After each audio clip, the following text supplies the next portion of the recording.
नमस्कार, आप देख रहे हैं खबर बिहार। मैं हूं आपके साथ अनुपमा झा। शुरुआत करते हैं एक बड़ी खबर के साथ। बड़ी खबर आपको वैशाली से बता दें, जहां पर गैस सिलेंडर फटने से आग लग गई।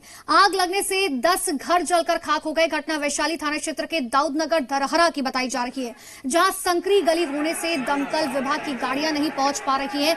एक्सक्लूसिव तस्वीरें सबसे पहले जी बिहार झारखंड आपको दिखा रहे हैं, जहां पर देखिए आग की लपटें जो है आपको साफ तौर पर तस्वीरों में नजर आ रही होंगी। 10 घर जलकर जो है खाक हो गई है और ये गलियां जो है बहुत ज्यादा संकरी है, जिस वजह से दमकल विभाग की गाड़ियों को तमाम परेशानी वहां पर हो रही है। स्थानीय लोग आग बुझाने की कोशिश में जुटे हुए हैं, लेकिन देखिए समझने की जरूरत है कि ऐसे में स्थिति जो है कितनी चिंताजनक बनी हुई है, क्योंकि एक तरफ सोशल डिस्टेंसिंग का पालन करना जरूरी है, दूसरी तरफ स्थिति ऐसी बन गई है कि लोग जो है सोशल डिस्टेंसिंग का पालन बिल्कुल भी नहीं कर पा रहे हैं, क्योंकि प्राथमिकता यही है कि सबसे पहले आग को बुझाया जा सके। ज्यादा जानकारी के लिए संवाददाता विकास आनंद हमारे साथ फोन लाइन पर जुड़ चुके हैं। विकास, अपडेट क्या कुछ?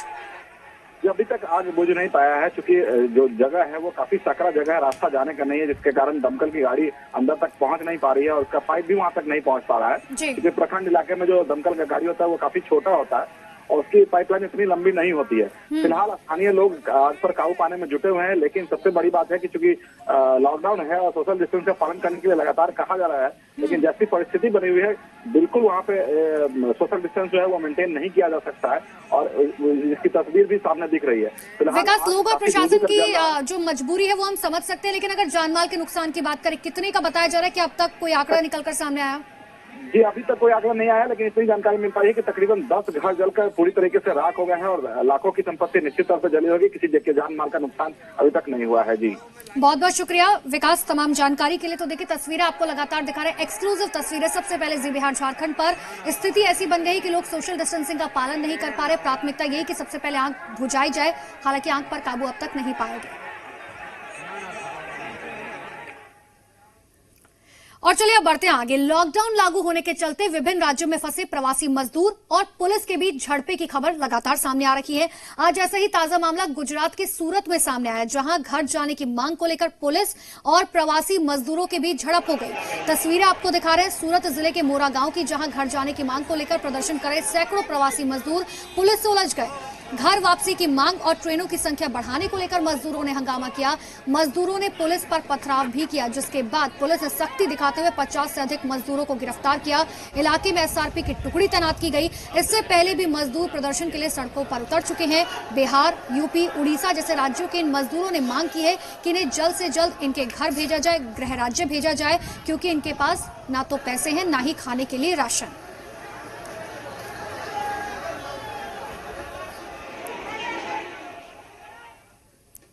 तो प्रवासी मजदूरों के बिहार लौटने का सिलसिला जारी है। आज 12 ट्रेनों के जरिए 15,000 प्रवासियों की बिहार वापसी हो रही है। सभी ट्रेनें बिहार के अलग अलग स्टेशन पर आएंगी, जहां पर जिला प्रशासन की तरफ से पूरी तैयारी की गई है। प्रवासी मजदूरों को बसों के जरिए उनके गृह जिले भेजा जाएगा और 21 दिनों के लिए क्वारंटाइन में उन्हें रखा जाएगा।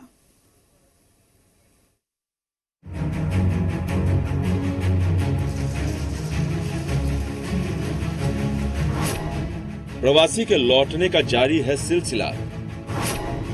शनिवार को 12 ट्रेनें पहुंच रही हैं बिहार। करीब 15,000 प्रवासी की घर वापसी। श्रमिक स्पेशल ट्रेनों के बिहार आने का सिलसिला जारी है। लुधियाना से प्रवासी श्रमिकों को लेकर एक ट्रेन सीतामढ़ी पहुंची। इस ट्रेन से करीब 1188 मजदूरों की घर वापसी हुई है। स्टेशन पर उतरते ही सबसे पहले सभी का स्वास्थ्य जांच किया गया, जिसके बाद बसों से इन्हें इनके गृह जिले भेजा गया, जहां सभी मजदूर क्वारंटीन सेंटर में रहेंगे। जिला मुख्यालय से हम लोग उन्हें प्रखंड के क्वारंटाइन सेंटर में भेज रहे हैं। आज हमारे श्रमिक भाई गोपालगंज और कैमूर की सीमा से आए हैं, जिन्हें विभिन्न प्रखंड के क्वारंटाइन सेंटर में भेजा जा रहा है। बिहार के अलग अलग जिलों में ट्रेनों के आने का सिलसिला लगातार जारी है। शनिवार को भी ये क्रम लगा रहा। शनिवार को देश से अलग अलग शहरों से 12 ट्रेनें बिहार आ रही हैं। करीब 15,000 प्रवासी मजदूर इन ट्रेनों से बिहार पहुंचेंगे।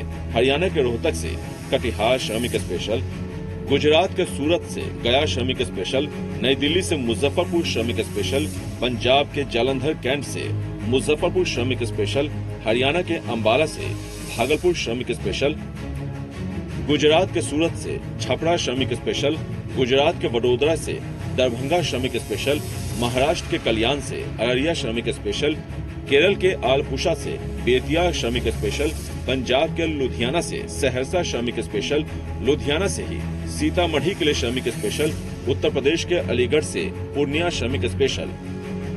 इन ट्रेनों के आने का सिलसिला जारी है। गुजरात के राजकोट से श्रमिकों को लेकर एक ट्रेन भागलपुर पहुंची। करीब 1250 मजदूर इस ट्रेन से घर वापस पहुंचे हैं। स्टेशन पर मजदूरों की स्क्रीनिंग कर इन्हें गृह जिले की ओर बसों से भेजा गया। परेशानी सही है। पहले था परेशानी नहीं हुआ, कुछ नहीं। कोई कारखाना पर पैसा नहीं दे रहे तो हम लोग यहाँ टिकट अपना कटाए हैं? नहीं, वहीं से टिकट मिला आप लोगों को। और पूरी व्यवस्था हम लोगों ने की है ताकि किसी भी व्यक्ति को किसी भी तरह की परेशानी न हो। लोगों ने चेक किया, टेस्ट किया कि मशीन सही से काम कर रही है कि नहीं, क्योंकि मशीन सही से काम करनी चाहिए ताकि स्क्रीनिंग बेहतर तरीके से। 1 मई से लेकर 8 मई तक के बीच 80,000 से ज्यादा प्रवासी बिहार पहुंच चुके हैं और इनके आने का सिलसिला जारी है। ब्यूरो रिपोर्ट, जी मीडिया।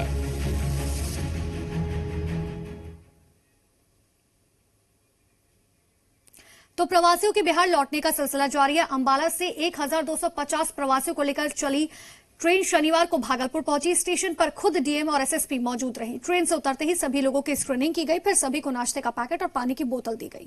सभी प्रवासियों को बसों के जरिए उनके संबंधित जिलों तक भेजा गया। लोग हैं वो भागलपुर के बाहर जिला से संबंध रखते हैं, तो उसको लेकर के जो यातायात व्यवस्था है उसमें बदलाव किया गया है। बाका की जो यात्री हैं वो उनके लिए बस यहीं पे लगी रहेगी, वो यहाँ से डायरेक्टली बाका के लिए निकल जाएंगे। बिहार के जो प्रवासी लोग हैं, हमारे बंधु हैं, वो यहाँ पर आज पूरे स्टेशन पे, और राज्य के विभिन्न जिलों के यात्री आज यहाँ आ रहे हैं। सभी लोगों को उनके संबंधित जिलों में भेजने की तैयारी हम लोगों ने मुकम्मल कर ली है। तो लॉकडाउन की वजह से लाखों लोग अब भी देश के अलग अलग कोने में फंसे हुए हैं, जो सरकारों से घर वापसी की लगातार गुहार लगा रही हैं। समस्तीपुर समेत बिहार के कई जिलों की करीब 80 छात्राएं आंध्र प्रदेश के विशाखापट्टनम में फंसी हैं। अब सभी छात्राएं सरकार से घर वापस बुलाने की मांग कर रही हैं। विशाखापट्टनम में हुए गैस लीक कांड में छात्राएं इसकी वजह से सहमी हुई हैं, जल्द से जल्द घर वापस आना चाहती हैं। तो तस्वीर आपको उन छात्राओं की दिखा रहे हैं जिन्होंने सरकार से गुहार लगाई है कि वो जल्द से जल्द अपने गृह जिले वापस आना चाहती हैं, क्योंकि गैस लीक कांड जिस तरीके से हुआ था विशाखापट्टनम में, उसके बाद से ये सभी बहुत डरी हुई हैं। यहाँ के द्वारा पॉजिटिव वीडियो बनवाया जा रहा है, जो हमारे से जबरदस्ती बुलवाया जा रहा है। इसलिए सरकार हमारी कोई मदद नहीं कर पा रही है। हमें बस घर जाना है, बस अपने घर जाना है। हम चाहते हैं कि हमारी सरकार मदद करे घर जाने में। हर जगह से सब लोग घर जा रहे हैं। हम चैतन्या से बोल रहे हैं। 24 मार्च को हमारा फ्लाइट था, लेकिन वो अचानक कैंसिल हो गया बिना रीजन के। हम लोगों को पता नहीं चला कि क्या हुआ है, और आज 9 मई हो गया, कुछ नहीं हुआ, हम लोग घर नहीं गए हैं। तो प्रवासी मजदूरों के आने का सिलसिला जारी है और इन्हें क्वारंटाइन सेंटर में रखा जा रहा है, लेकिन क्वारंटाइन सेंटर की स्थिति बिहार में कोई बेहतर नहीं है। समस्याएं अपार हैं, क्या क्या गिनाया जाए, हर जगह समस्या ही समस्या है। इतनी शिकायतें मिलने के बाद अब राज्य सरकार ने क्वारंटाइन सेंटर की जिम्मेदारी आम लोगों को देने जा रही है और एक कमेटी बनाएगी जो क्वारंटाइन सेंटर की पूरी तरह से निगरानी करेगी। देखिए, क्वारंटीन सेंटर को लेकर शिकायतों का अंबार। खाने पीने की समस्या की सबसे ज्यादा शिकायत। अब आम लोग करेंगे क्वारंटीन सेंटर का संचालन। प्रवासी बिहार पहुंच रहे हैं और बिहार के अलग अलग क्वारंटीन सेंटर में उन्हें रखा जा रहा है, लेकिन क्वारंटीन सेंटर का हाल ऐसा है कि प्रवासी यहां रहना ही नहीं चाह रहे। अरवल के कलेर और बंसी प्रखंड में बनाए गए क्वारंटीन सेंटर की स्थिति बद से बदतर है। न शौचालय की व्यवस्था ठीक से है, न खाने पीने की व्यवस्था, और शिकायत करने पर अधिकारी धमकी देते हैं, जबकि अधिकारियों को भी मालूम है कि क्वारंटीन सेंटर का हाल क्या है। अभी तक यहाँ एक भी 4 दिन पर बिछौना नहीं दिया है और मास्क नहीं देता है, और जितना आदमी बिना चेकअप के इधर रख दे रहा है। 11 बजे खाना दे रहा है, 11 बजे रात को खाना दे रहा है, 12 घंटा कोई भूखे रहेगा सर? बोलिए आप। यहाँ पे आने के बाद पता चला कि इन लोगों को सबको बेड नहीं मिला। कुछ कुछ लगभग 10-15 हैं अभी वर्कर या मजदूर हैं, उन लोगों को नहीं मिला है, और फिर सबको सेपरेट बाल्टी नहीं मिला। नाश्ता ठीक से अभी नहीं मिल रहा। और बदइंतजामी को देखने के बाद नवादा के सिरदला में मौजूद क्वारंटीन सेंटर से प्रवासी मजदूर भाग गए। आरोप है कि क्वारंटीन सेंटर में खाने पीने की समस्या है। इस सेंटर से 70 प्रवासी भाग चुके हैं। सर, हम लोग के खाना की दिक्कत हुआ। सुबह से यहाँ बोल रहे हैं कि अभी खाना आएगा, अभी नाश्ता आएगा, अभी खाना आएगा, अभी आएगा, अभी आएगा, ऐसा करके 12 बजा दिया सर। ना हम लोग के कुछ बोलता है ना तो कुछ खाना मिलता है। पानी भी कचरा है सर। इन तमाम शिकायतों के बाद राज्य सरकार ने एक अहम फैसला लिया है। क्वारंटीन सेंटर की निगरानी आम लोगों के हाथों में देने का फैसला हुआ है। मुख्य सचिव दीपक कुमार ने कमेटी बनाने का निर्देश दिया है। खाने पीने की समस्या को दूर करने के लिए कमेटी बनाने का फैसला लिया गया है। प्रवासी मजदूर या मजदूर के हाथों में निगरानी का जिम्मा सौंपा जाएगा। साथ ही प्रखंड स्तर पर कमेटी बनाई जाएगी। कमेटी के अध्यक्ष सीओ होंगे। क्वारंटीन सेंटर में रहने वाले 2 लोग भी कमेटी के सदस्य होंगे। क्वारंटीन सेंटर क्षेत्र के नाजिर भी कमेटी के सदस्य होंगे। साथ ही सरकार ने नाश्ते और खाने का समय भी तय किया है। सुबह 8:30 बजे से 9 बजे के बीच नाश्ता दिया जाएगा। दोपहर 1 बजे से 2 बजे के बीच खाना दिया जाएगा। शाम 4 से 5 बजे के बीच में 1 गिलास दूध दिया जाएगा और फिर शाम 7 से 8 बजे के बीच रात का खाना दिया जाएगा। ये सरकार ने तय किया है। जो भी ब्लॉक क्वारंटाइन सेंटर्स हैं, क्योंकि वहाँ काफ़ी लोग आ गए हैं, तो वहाँ ये निर्देश दिया गया था कि किचन और टॉयलेट और जो बाथरूम्स हैं उनकी संख्या भी एक स्टैंडर्ड फिक्स कर लिया जाए, कितने लोगों पर होना चाहिए और अकॉर्डिंगली उनकी सफिशिएंट उपलब्धता की जाए। लेकिन इन तमाम शिकायतों के बीच कुछ क्वारंटीन सेंटर मिसाल है। बेतिया के नरकटियागंज का क्वारंटीन सेंटर उन्हीं में से एक है। तमाम सुविधाओं के साथ साथ यहाँ पर मौजूद प्रवासियों को योग की शिक्षा दी जा रही है।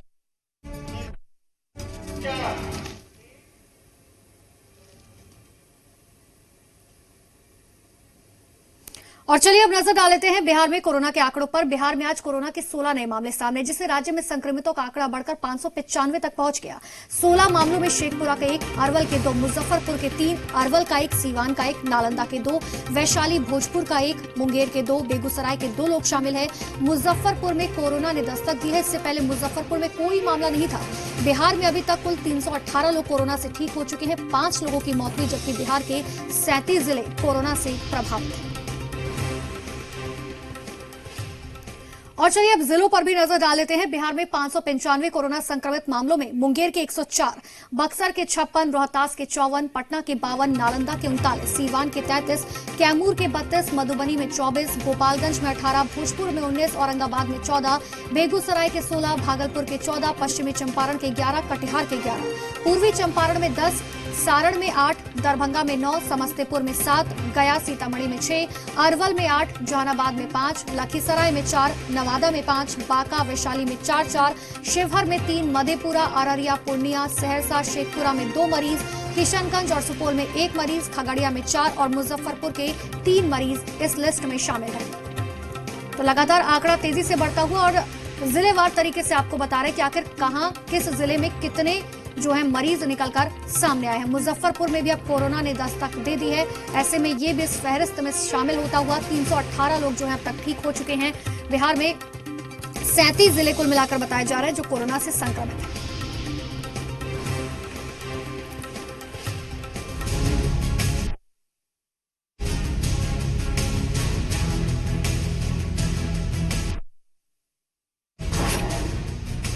बिहार में बढ़ रहा है कोविड-19 का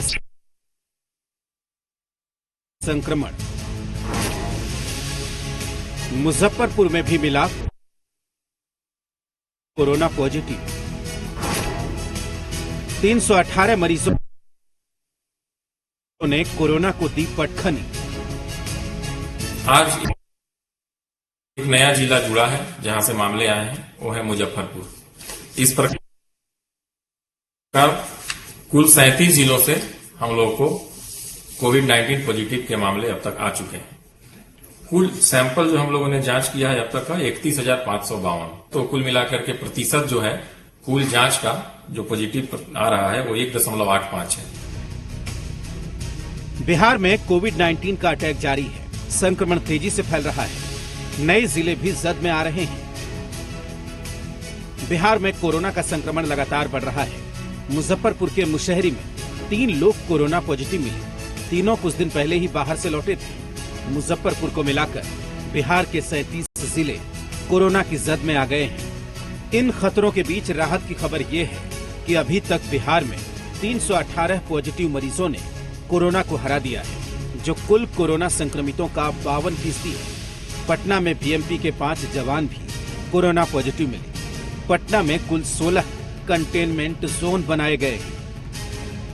बीएमपी कैंपस में जो यहाँ पे रहते हैं कर्मी, उसमें 5 कोरोना पॉजिटिव फिर पाए गए हैं। इसको लेकर हड़कंप है यहाँ पे। और ये जो कैंपस है बीएमपी 5 का, और इसी में बीएमपी 14 और बीएमपी 10 का भी मुख्यालय है यहाँ पे, और बैरक है। और जो पुलिसकर्मी एक जो हवलदार है वो रिटायर्ड हुए 31 मार्च को, लेकिन लॉकडाउन की वजह से वो अपने घर नहीं जा पाए और यहीं बैरक में रह रहे थे। बहुत ही संक्रामक बीमारी है, हुआ है। 5 आदमी को हमारा पॉजिटिव केस आया है। हमारा एक रिटायर्ड पुलिसकर्मी था जो झारखंड का रहने वाला था, लॉकडाउन में रिटायरमेंट के बाद यहीं फंस गया। बैरक में जहां रहता था वहां उसके साथ और 5 आदमी रहते थे, उनका भी पॉजिटिव आया है। तो उस पूरे बैरक को हम लोग सील कर दिए हैं, उनको ले जाकर के आइसोलेशन में रखा गया है। बाकी एक जवान का हम लोग जो स्क्रीनिंग और टेस्टिंग और जो उसका एसओपी है, जो ड्रिल है, प्रोटोकॉल है, उसको करवा रहे हैं। वहीं पटना का खाजपुरा इलाका अभी भी हॉटस्पॉट बना हुआ है। बीएमपी इसी से सटा हुआ इलाका है। और जाहिर तौर पे पिछले बार जिस तरीके से फजीहत हुई थी जल जमाव को लेकर, पूरी राजधानी पानी में जलमग्न हो गया था, इसको लेकर यहाँ पे देखिए काम जो है वो चल रहा है। लेकिन ये देखिए कोविड प्रतिबंधित क्षेत्र है, हॉट स्पॉट है। पूरा इलाका जो है बेहद संवेदनशील है संक्रमण के लिहाज से। और यहीं से आधे किलोमीटर की दूरी पे ही बीएमपी 5 है, जहां पे संक्रमित जो जवान है 5 वो पाए गए हैं नए। लेकिन एक जो काम चल रहा है इस संक्रमित क्षेत्र में, ये कई सवाल जो है वो खड़े करते हैं। कैमरामैन दीनानाथ ओझा के साथ रजनीश, जी मीडिया, पटना। दिल्ली से बिहार गए प्रवासी मजदूरों के रेल के टिकट को लेकर आम आदमी पार्टी की दरअसल सरकार और नीतीश सरकार के बीच में जुबानी खींचतान जारी है। दिल्ली सरकार ये दावा कर रही है कि बिहार गए श्रमिक स्पेशल का भाड़ा केजरीवाल सरकार ने पेमेंट किया है, जिस पर जेडीयू ने आम आदमी पर झूठ बोलने का आरोप लगाया और आरोप के साबुत करने के लिए एक चिट्ठी भी जारी की, जिसमें बिहार सरकार से भाड़े का भुगतान करने का जिक्र है। और इसी बीच विपक्ष ने भी इस मसले पर नीतीश सरकार को घेरना शुरू कर दिया। देखिए।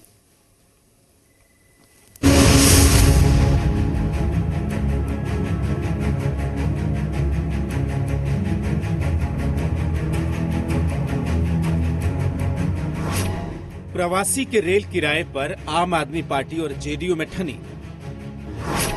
किराए पर आम आदमी पार्टी के दावे को जेडीयू ने कहा झूठा। किराए के मुद्दे पर विपक्ष ने फिर खोला मोर्चा। गजब की राजनीति हो रही है। कोरोना काल में प्रवासी घर जा रहे हैं और मुद्दा किराए का उठ रहा है।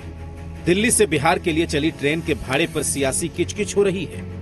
दरअसल आम आदमी पार्टी ने दावा किया कि प्रवासी मजदूरों का भाड़ा दिल्ली सरकार ने उठाया है।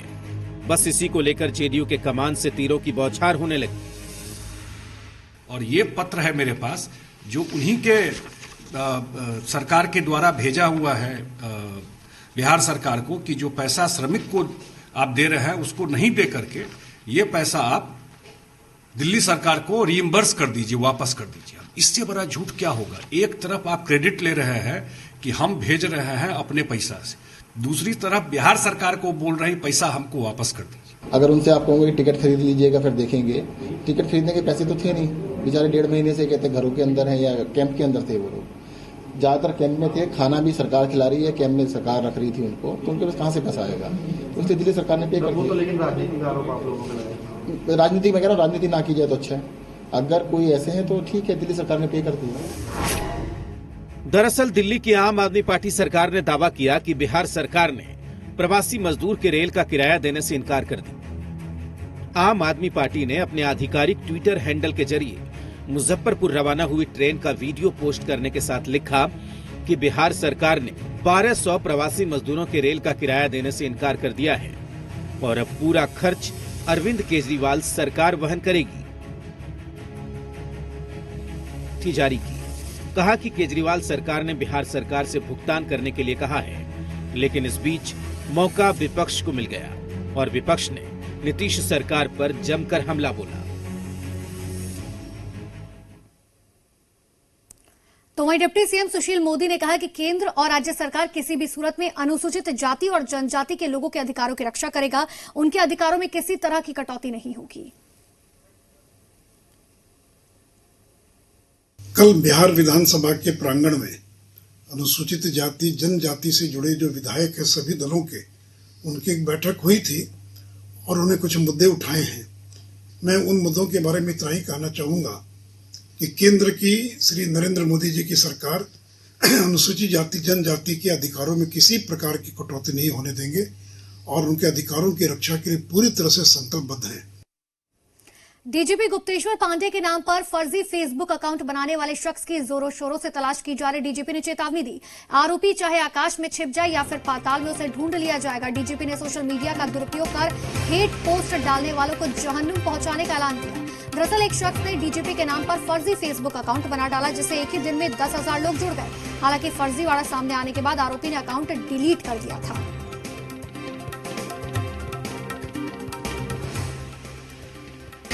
2-3 दिन पहले की घटना है। एक आदमी, कोई जाली फ्रॉड ने मेरे नाम से फेसबुक का अकाउंट बना लिया और हमें बताया गया कि एक ही दिन में उसने 10,000 फॉलोअर्स भी बना लिए, फ्रेंड रिक्वेस्ट भी भेज दिया। अब तो एफआईआर हो गया है। उसने बाद में अपना डिलीट भी कर लिया अपना आईडी, लेकिन उसको खोज लेंगे, जमीन में हो, आसमान में हो, आकाश में हो, पाताल में हो। दरभंगा में नाबालिग से गैंगरेप के 4 आरोपियों को पुलिस ने गिरफ्तार किया, तो वहीं 5वां आरोपी अब भी पुलिस की गिरफ्त से बाहर है। गिरफ्तार आरोपियों में एक शख्स ने तो अपना गुनाह भी कबूल कर लिया। दरअसल 24 अप्रैल को 5 आरोपियों ने नाबालिग से गैंगरेप की वारदात को अंजाम दिया था, फिर वारदात का वीडियो बनाकर उसे वायरल भी किया था। वीडियो वायरल होने के बाद पुलिस हरकत में आई, फिर आरोपियों की धरपकड़ शुरू हुई। अब पुलिस ने स्पीडी ट्रायल चलाकर आरोपियों को जल्द से जल्द सजा दिलवाने का भरोसा दिया।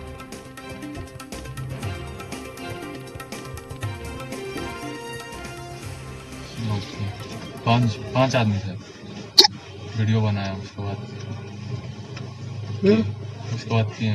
छोड़ दिया। वो गाछी में से गांव में आ रही थी, उसके बाद हम लोग गए पीछे से पकड़े, उसके बाद गाछी में ले गए पकड़ कर।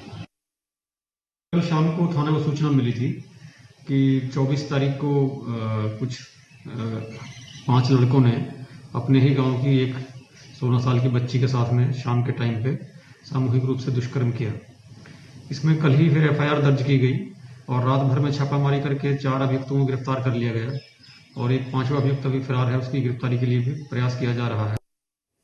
तो दूसरी तरफ गैंगरेप के आरोपियों की मेडिकल जांच कराने पहुंची पुलिस की टीम ने डॉक्टर्स के साथ मारपीट की, जिसकी तस्वीरें भी कैमरे में कैद हो गई। जी बिहार झारखंड ने खबर को प्रमुखता से दिखाया था, जिस पर अब एक्शन हुआ। एसएसपी ने आरोपी पुलिस कर्मी के खिलाफ अनुशासनात्मक कार्रवाई की है। जमादार को लाइन हाजिर कर दिया गया, साथ ही विभागीय जांच के आदेश दिए गए। आरोपी है कि मास्क लगाकर आने की बात कहने पर जमादार ने डॉक्टर से मारपीट शुरू की थी। इस बात से नाराज होकर अस्पताल के डॉक्टर और कर्मचारियों ने कार्य बहिष्कार का ऐलान कर दिया था।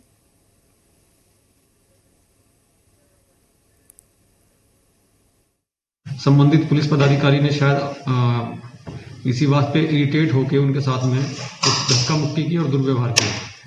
इसके लिए एसडीपीओ को और सिविल सर्जन साहब वहां जांच के लिए गए हैं, लेकिन प्रारंभिक सूचना के आधार पर मैंने संबंधित पदाधिकारी के विरुद्ध अनुशासनिक कार्रवाई का आदेश दे दिया है और दोनों तरफ से अगर कुछ भी आवेदन दिया जाएगा कानूनी कार्रवाई के लिए तो उसके आलोक में कानूनी कार्रवाई कर हम लोग जांच रिपोर्ट सीधे माननीय न्यायालय में समर्पित करेंगे। और इसी के साथ फिलहाल खबरों में इतना ही। देखते रहिए जी बिहार झारखंड। नमस्कार।